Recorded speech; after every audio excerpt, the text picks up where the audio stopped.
The Brown children have had enough. Rumor has it, they've signed a secret pact to completely erase Robyn from their lives. And by the end of this, I'm going to show you the one hidden detail from this absolute boycott that is causing Robyn to have full-blown meltdowns because she has suddenly realized she can no longer play the victim card. It is the thing that changes how you see this entire family story. But to get there, we have to start at the beginning of this massive shift, because what is happening right now with the Sister Wives kids is unlike anything we have ever seen in the history of reality television. For over a decade, we watched 13 biological children from Cody's first 3 wives, Janelle, Christine, and Mary, grow up on camera. We watched them navigate cross-country moves, changing family dynamics, and the introduction of a 4th wife who fundamentally altered the DNA of their family. But for a long time, the kids kept the peace. They smiled for the cameras, they showed up to the forced family gatherings, and they tried to maintain some semblance of a relationship with their father, even as it became glaringly obvious that his priorities had shifted entirely to Robyn and her children. But the patience is gone. The era of keeping sweet and keeping quiet is officially over, and it is being replaced by an organized, ironclad, united front. If you have been paying attention to the Sister Wives universe in the spring of 2026, you know exactly what I am talking about.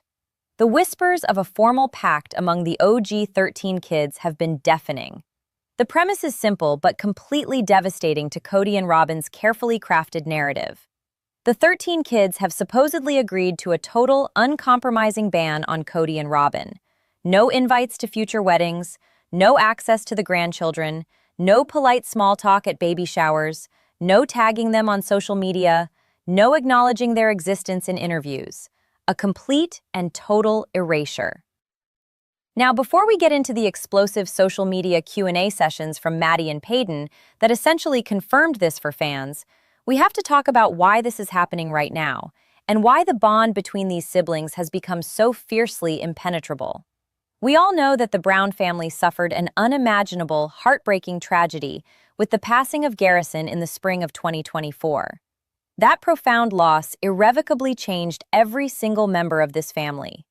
When you go through a grief that deep, the superficial things just fall away.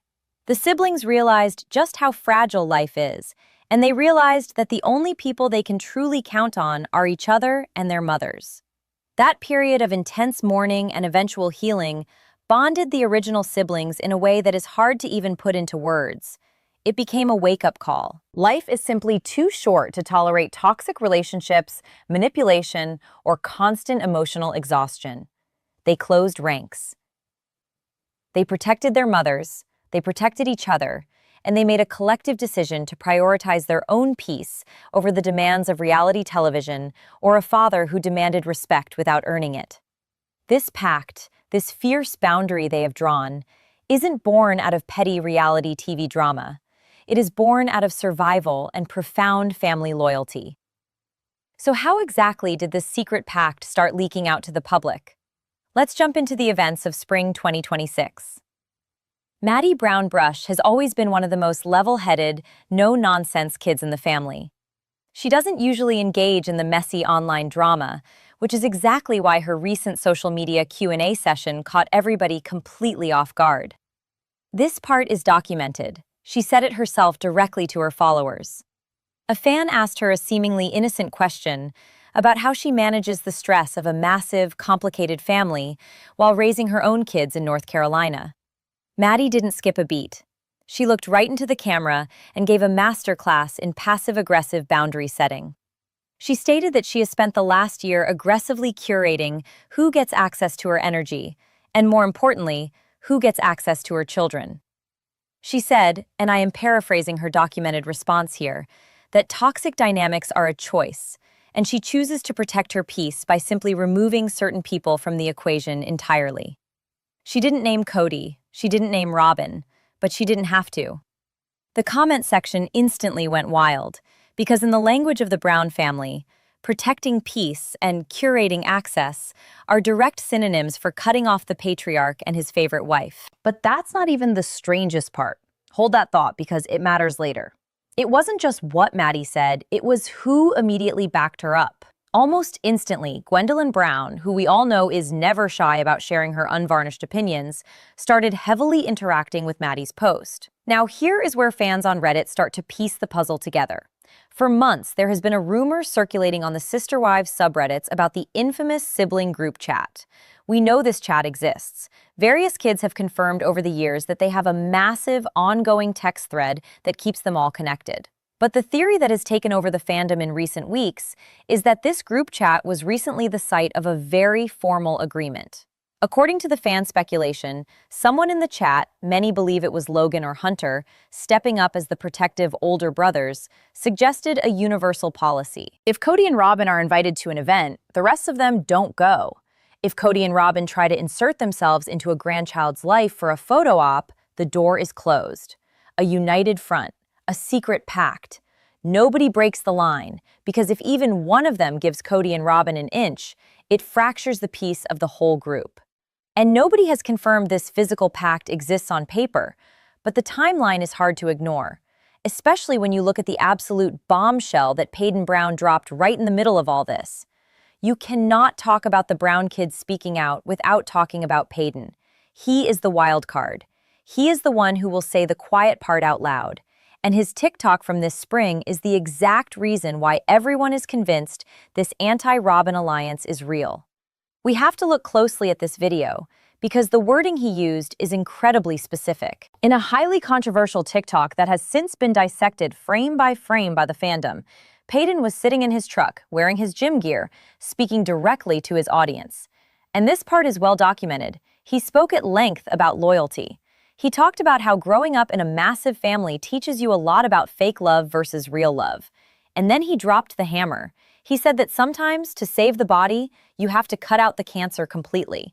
You don't negotiate with it. You don't try to reason with it. You just remove it so the rest of the family can thrive. Again, no names were explicitly dropped in that exact sentence, but the implication was so heavy it practically shattered the screen. But here is the retention beat, the thing that makes this TikTok so fascinating.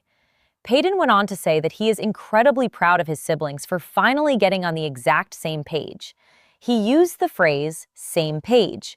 He explicitly stated that for years, they were all handling things differently, trying different methods of communication, trying to fix things in their own individual ways. But not anymore. He smiled at the camera and said, "We are a united front now. And the trash has taken itself out." Now ask yourself this. If you are Cody and Robyn, sitting in that million-dollar mansion filled with expensive art and precious moments figurines, how do you respond to that? Your entire brand, your entire storyline for the last 5 years has been built on the premise that the family abandoned you. Cody has screamed from the porches about being stabbed in the kidneys. Robyn has wept on the TLC couches, dabbing at her dry eyes, begging the world to understand that she just wanted to sit on a porch with her sister wives.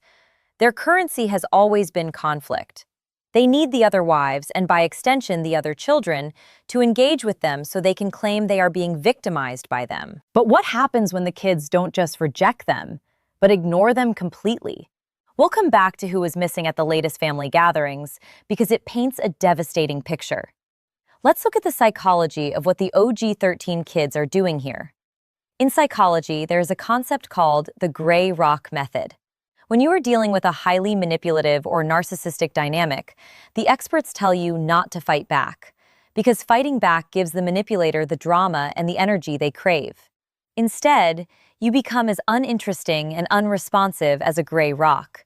You give short answers, you don't show emotion, you completely disengage. What we are witnessing in 2026 is the gray rock method applied on a mass, synchronized scale by 13 adult children. It is absolutely brilliant, and it is destroying Robyn's narrative from the inside out. Fans have been pointing out the glaring absences all year. Look at the recent holidays. Look at the spring gatherings. Look at the photos posted by Janelle and Christine, showing huge, sprawling, messy, beautiful family dinners. The tables are packed. The laughter is genuine. The cousins are playing together, and Cody and Robyn are nowhere to be found. This isn't just a casual drift apart.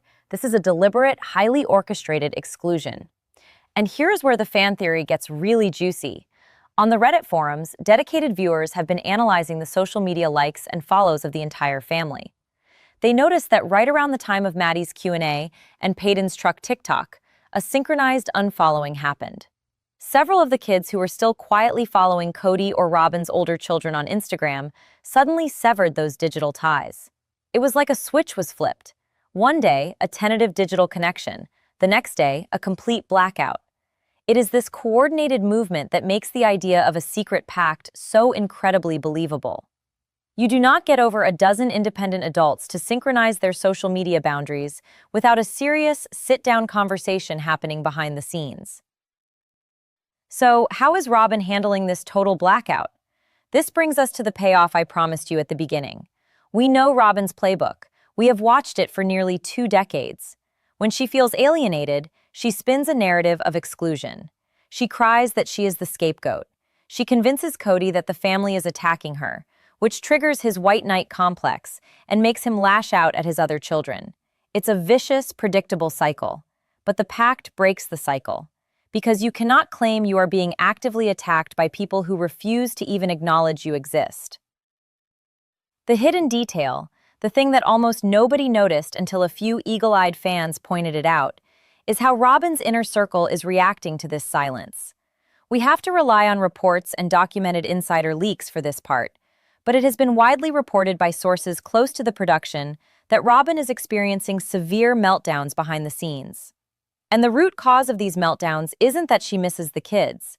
Let's be brutally honest. She has never shown a genuine, unconditional motherly bond with Christine or Janelle's children. The root cause of her distress is a complete loss of control. According to these insider reports, Robyn is frantic because the silence from the OG-13 is making her and Cody completely irrelevant. Think about it from a reality TV perspective. If the core drama of Sister Wives is the tension between the family factions, what happens when one massive faction of the family just walks away from the table? The show, the fans, the brand, everything gravitates toward the light. Everyone is watching Christine and Janelle thrive. Everyone is watching the kids build beautiful, healthy lives. The gravity has shifted. Cody and Robyn are stranded on an island of their own making, and the cameras are starting to realize that the island is incredibly boring. Robyn's meltdown is fundamentally about the realization that her victim card is finally maxed out. She can't cry on the couch about the kids being mean to her because the kids aren't talking to her at all. She can't complain to Cody that the kids are poisoning the well because the well is completely dry. She is trapped in a house with an increasingly bitter Cody, with no external enemies to blame for their misery. The kids haven't just signed a pact to protect themselves. They have unintentionally signed a pact that forces Cody and Robyn to actually look at each other and deal with the toxic dynamic they created, without any distractions. And honestly, it is poetic justice. For years, the Brown kids were treated as pawns in a very complicated game of marital chess. They were told their feelings didn't matter as much as Robyn's anxiety. They were told they weren't loyal enough. They were pushed aside when Cody implemented his draconian rules that magically always favored Robyn's household. They watched their mothers be belittled and emotionally starved. But kids grow up. They process their trauma. They get therapy. They talk to each other. And eventually they realize that they hold all the cards. The real power in the Brown family was never held by Cody, despite how loudly he demanded respect. The real power was always the collective spirit of the family, the sprawling, chaotic love of the siblings. By uniting, by forming this impenetrable pact of silence and boundaries, the kids have taken their power back. They have effectively rewritten the ending of the Sister Wives saga. It doesn't end with Cody triumphantly riding off into the sunset with his favorite wife.